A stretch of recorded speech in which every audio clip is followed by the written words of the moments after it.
Chapter 32. The Little Lost Island. "Wouldn't you like to wish?" said Moonface, turning to the old saucepan man, who was just about to bite into his cake. "Fish?" said the saucepan man in delight. "Yes, I'd love to fish. I wish we were all fishing for fine, fat fishes in the middle of the sea." Well, what a wish to make! Just as he was eating a wishing cake, for he hadn't heard Moonface properly. Anyway, the wish immediately came true. A wind blew down and lifted up the whole crowd of guests at the table. Sitting on their chairs, clinging tightly, they flew through the air for miles, whatever was happening. Down flew the chairs in the big wind. A shower of salt spray drenched everyone. Joe gasped and looked down. Bump! He and everyone else landed on soft sand, rolled off their chairs, and sat up blinking in surprise. The long-bearded elves looked frightened. Moonface kept opening and shutting his mouth like a fish. He was so astonished. Joe was cross, and so was the angry pixie. "Now what's happened?" said Dame Washalot in a most annoyed voice. "Why have we come here?" "Look at all those fishing rods," said Silky, pointing to the whole row of rods standing in the sand with their fishing lines in the water. "Waiting for us?" groaned Moonface. "Silly old saucepan man didn't hear what I was saying about wishing. He thought I said fishing, and he wished us all here fishing in the sea." "Goodness," said Beth, alarmed. "Where are we then?" "I think we're on the little lost island," said Silky, looking around. "It's a funny little place, always floating about and getting lost, but there's always good fishing to be had from it." "Fishing?" said Joe in disgust. "Who wants to go fishing in the middle of a birthday party? Let's get back at once." "Ding dong," said Silky's clock, walking about the edge of the sea and getting its feet wet in the waves. "Come back, clock," called Silky. "You know you can't swim." The clock came back and wiped its feet on the grass that grew around. Beth thought it was a remarkably sensible clock, and she wished she had one like it. "You know, we really must do something about getting back to the land of birthdays," said Joe, getting up and looking around the little island. "What can we do? Is there a boat here?" There was nothing except the fishing rods. Nobody even touched them, for they didn't feel in the least like fishing. The little lost island was just a hilly stretch of green grass and nothing else whatsoever. "I really don't know what to do," said Moonface, frowning. "Do you, Mr. Whiskers?" Mr. Whiskers was dressed up like Santa Claus and looked very fine indeed with his long beard. He rubbed his nose thoughtfully and shook his head. "The difficulty is," he said, "none of us have any magic with them, because we're all in fancy dress and all our other clothes are in the land of birthdays. So the spells and magic we keep in our pockets are not here." "Well, we shan't starve," said What's-his-name. "We can always fish." "Fancy eating fish and nothing but fish, always," said Joe, making a face. "When I think of all those lovely things that Beth wished for, and nobody to eat them now, really I could cry." Franny had something in her hand, and she looked down to see what it was. It was a piece of the birthday cake. Good! She could eat that. At any rate, she lifted the delicious cake to her mouth and took a nibble.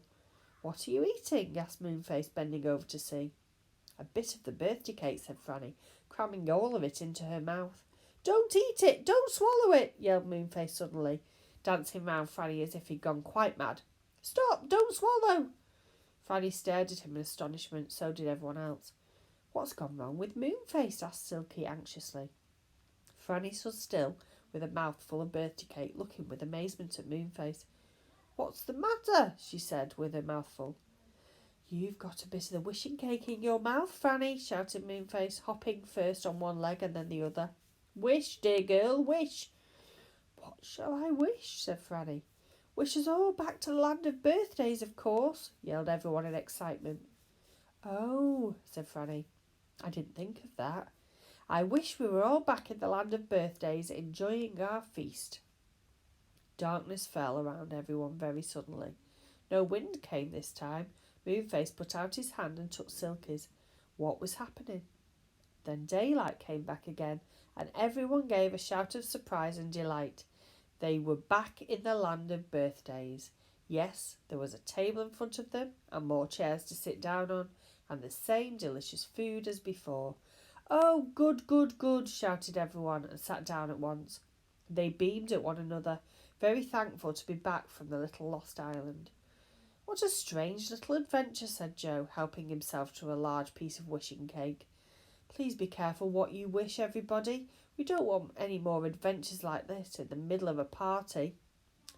"I wish that my wings could fly," said Beth as she munched her cake, and at once her silver wings spread themselves out and she rose into the air like a big butterfly, flying beautifully. Oh, it was the loveliest feeling in the world. Look at me," she cried, and everyone looked. Franny called out to her, "Don't fly too far, Beth, don't fly too far." Beth soon flew down to the table again, her cheeks red with excitement and joy. This was the loveliest birthday party she'd ever had. Everyone wished their wishes except the old saucepan man, who had already wasted his. Franny, too, had wished her wish when she was on the little lost island, but when she looked upset because she'd lost her wish, Moonface whispered to her, "Don't be upset. Tell me what you really wanted to wish for, and I'll wish it for you. I don't want to wish for myself." "Oh, Moonface, you are kind," said Franny. "Well, if you really mean it, I did want a doll that could walk and talk." "Easy," said Moonface at once. "I wish that Franny had a doll that walks and talks." And at that very moment Silky cried out in wonder and pointed behind her. Everyone looked. Coming along on small plump legs was a doll, beautifully dressed in blue, with a bag in its hand. It walked to Franny and looked up at her. "Oh, you lovely, beautiful doll," called Franny in the greatest delight, and she lifted the doll onto her knee. It cuddled up to her and said, "I belong to you. I am your own doll. My name is Perenelle." "What a sweet name," said Franny, hugging the doll. "What have you got in that bag, Perenelle?"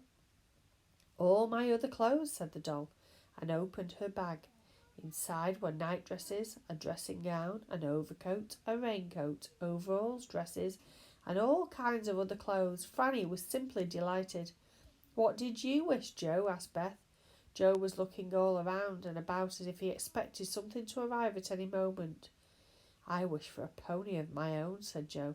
"Oh, look, here it comes. What a beauty." A little black pony with a white mark on its forehead and 4 white feet came tropping up to the party, and it went straight to Joe. "My own little pony," cried the little boy in delight. "Let me ride you. I shall call you Midnight Star for the little white star on your black coat." He jumped up on the pony's back, and together they went galloping around the land of birthdays. "Now let's play games," cried Moonface, capering about. As soon as he said that, the table vanished and music began to play. Musical chairs," shouted Silky, as the chairs suddenly put themselves together in a